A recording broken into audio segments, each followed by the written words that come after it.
Assalamualaikum warahmatullahi wabarakatuh. Halo everyone, perkenalkan nama saya Dika Paradiba dengan NIM 061413829086 dari Prodi PG PAUD.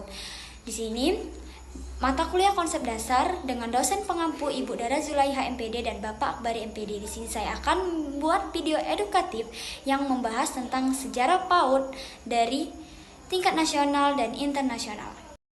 Nah, di sini kita akan membahas perjalanan panjang pendidikan anak usia dini, itu baik di tingkat nasional maupun internasional, dan juga kita di sini akan membahas menjelajahi bagaimana pendidikan anak usia dini itu telah berkembang dan tantangan yang dihadapi serta dampaknya terhadap masyarakat.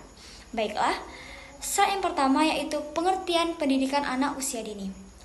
Pendidikan anak usia dini atau PAUD adalah program pendidikan yang dirancang untuk anak-anak berusia 0 hingga 6 tahun, di mana fase ini sangat krusial dalam perkembangan anak, karena merupakan waktu di mana mereka membentuk dasar untuk pembelajaran seumur hidup.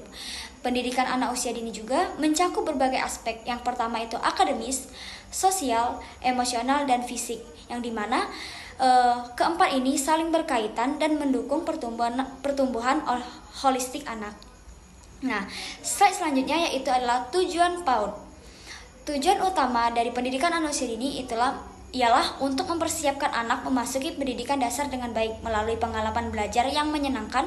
Anak-anak diajarkan untuk berinteraksi dengan teman sebaya, mengembangkan keterampilan komunikasi yang efektif, serta belajar cara berkolaborasi dan menyelesaikan konflik. Ini semua merupakan bekal penting yang mereka bawa ke jenjang pendidikan untuk selanjutnya. Yang slide ketiga yaitu sejarah pendidikan anak usia dini di tingkat internasional. Awal mulanya yaitu dikenalkan oleh Jean-Jacques Rousseau, di mana beliau ini merupakan suatu filosofi Prancis yang menekankan pendidikan sesuai dengan perkembangan alami anak. Rousseau mengusulkan bahwa pendidikan harus berfokus pada pengalaman langsung, yang dianggap lebih efektif daripada metode pengajaran konvensional. Yang kedua itu dari Friedrich Froebel. Nah, di sini beliau merupakan pendiri taman kanak-kanak. Froebel mengedepankan pembelajaran melalui permainan. Ia menyadari bahwa anak-anak belajar dengan baik saat terlibat dalam aktivitas yang menyenangkan, sehingga menciptakan lingkungan belajar yang menarik. Nah, adapun perkembangan PAUD itu dikembangkan oleh Maria Montessori. Metode Montessori ini yang dimulai pada tahun 1907 menekankan pembelajaran mandiri, dan pendekatan ini anak-anak diberi kebebasan untuk memilih aktivitas yang sesuai minat mereka, yang mendorong kemandirian dan kepercayaan diri. Lingkungan pendidikan yang terstruktur membantu anak-anak belajar dengan cara alami dan intuitif. Yang kedua itu dikembangkan oleh Reggio Emilia, di mana pendekatan ini mengedepankan keterlibatan orang tua dan komunitas dalam pendidikan, memperlakukan anak sebagai individu yang kompeten dan kreatif. Pendidikan di Reggio Emilia ini juga berfokus pada eksplorasi dan ekspresi diri, yang memungkinkan anak-anak untuk mengembangkan pemikiran kritis dan kreativitas.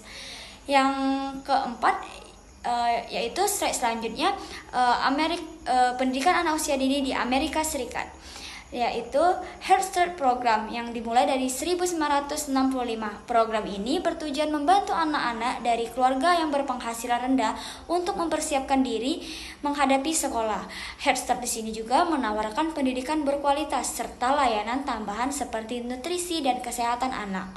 Program ini juga melibatkan orang tua, menekankan pentingnya keterlibatan mereka dalam pendidikan anak. Dan fokus pada pengembangan holistik di Amerika Serikat.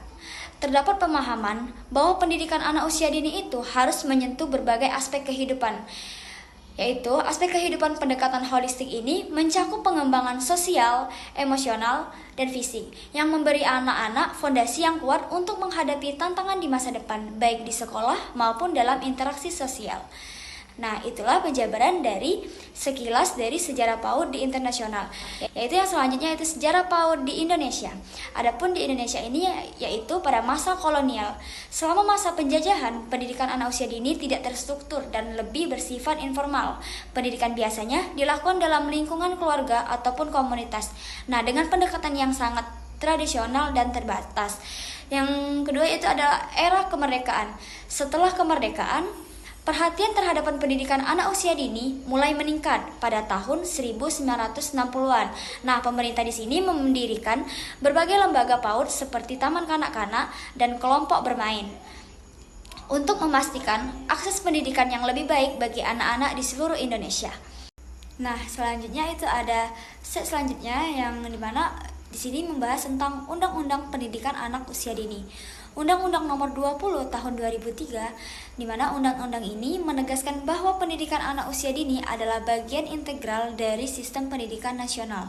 Pendidikan anak usia dini dianggap sebagai fondasi yang penting untuk mencakup tujuan pendidikan yang lebih tinggi, menekankan perlunya perhatian serius terhadap pendidikan di usia dini.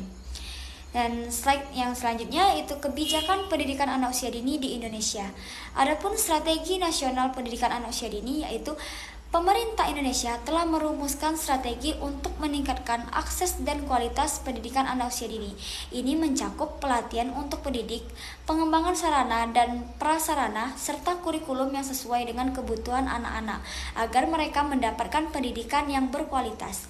Dan juga ada peran pemerintah dan masyarakat, di mana di sini kerjasama antara pemerintah, lembaga pendidikan, dan masyarakat sangat penting.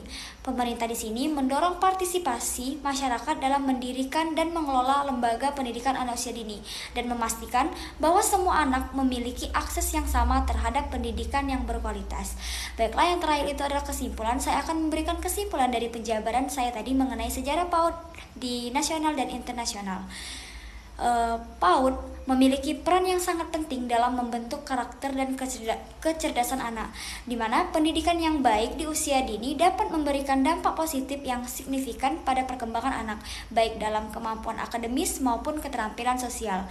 Investasi dalam pendidikan anak usia dini adalah investasi untuk masa depan, karena anak-anak yang mendapatkan pendidikan yang baik di usia dini lebih mungkin untuk sukses dalam pendidikan dan kehidupan mereka di masa depan. Baiklah, dari penjelasan saya tadi mengenai sejarah PAUD dari internasional dan nasional, di sini saya mengambil referensi dari 3 jurnal yang bisa kita lihat di atas, yaitu adapun jurnalnya dapat kita lihat di atas. Yang pertama, yang kedua, dan yang ketiga itu ada di atas ya. Sebelum menutup, izinkan saya untuk berpantun. Burung terbang tinggi di angkasa, mencari sarang di dahan yang kuat. Semoga ilmu yang kita dapatkan bersama akan menjadi bekal yang sangat berharga. Sekian dari saya. Terima kasih. Wassalamualaikum warahmatullahi wabarakatuh. See you.